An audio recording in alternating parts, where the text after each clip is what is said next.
मित्रों, आयुर्वेद के अनुसार हमारे शरीर में जितने भी रोग होते हैं वो त्रिदोष वात पित्त कफ के बिगड़ने से होते हैं।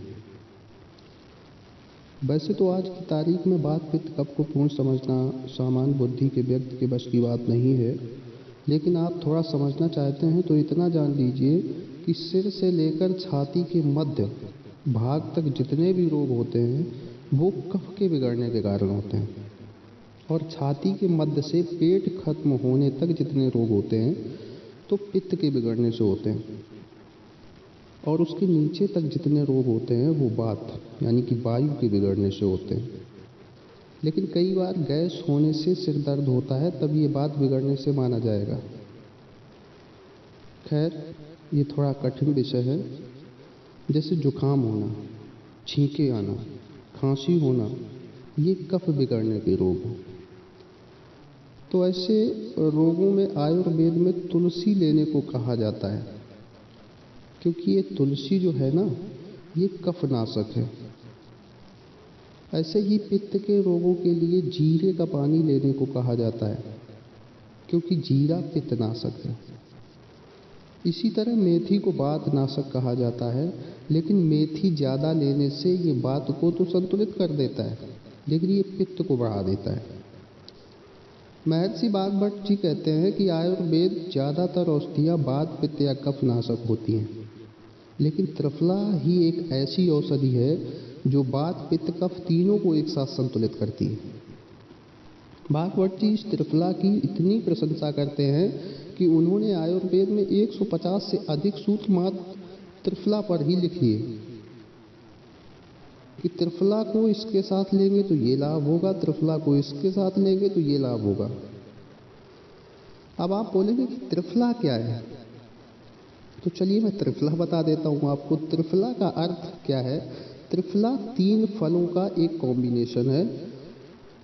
कौन से 3 फल? एक तो आंवला हुआ, एक बहेरा और एक हर। इन तीनों से बनता है त्रिफला चूर्ण। भागवत जी त्रिफला के बारे में और बताते हैं कि त्रिफला चूर्ण में तीनों फलों की मात्रा कभी समान नहीं होनी चाहिए।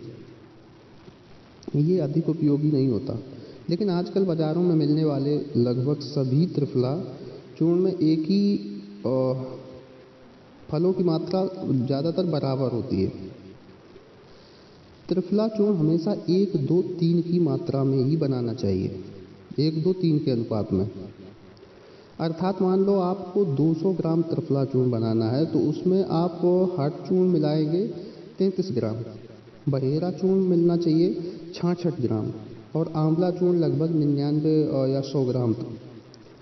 ठीक है, मोटा कैलकुलेशन मैंने कर लिया, आप अपने हिसाब से कर सकते हैं। तो इन तीनों को मिलाने से बनेगा संपूर्ण आयुर्वेद में बताई हुई विधि का त्रिफला चूर्ण, जो कि शरीर के लिए बहुत ही लाभकारी है। भागवत जी कहते हैं कि त्रिफला का सेवन अलग अलग समय करने से भिन्न भिन्न परिणाम आते हैं। रात को जो आप त्रिफला चूर्ण लेंगे तो वो रेचक है, अर्थात सफाई करने वाला, पेट की सफाई करने वाला, बड़ी आंत की सफाई करने वाला, शरीर के सभी अंगों की सफाई करने वाला, कब्जियत दूर करने वाला, 30 से 40 साल पुरानी कब्जियत को भी दूर कर सकता है ये त्रिफला चूर्ण। और अगर आप इसे सुबह लेते हैं तो सुबह त्रिफला लेने को पोषक कहा गया है, अर्थात अगर आपको पोषक तत्वों की पूर्ति करनी है, वात पित्त कफ को संतुलित रखना है, तो आप त्रिफला सुबह लीजिए।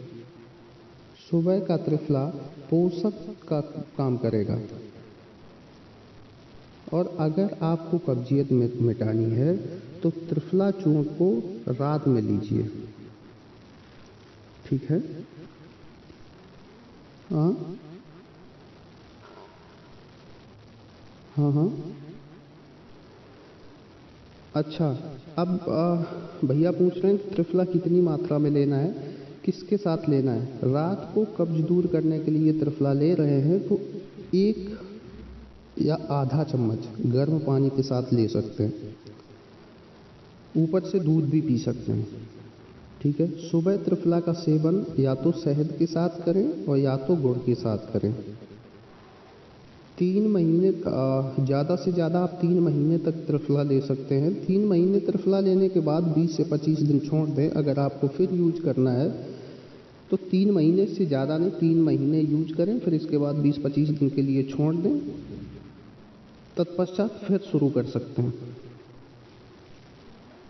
ठीक है। इस प्रकार त्रिफला चूर्ण आपके बहुत से रोगों का उपचार कर सकता है।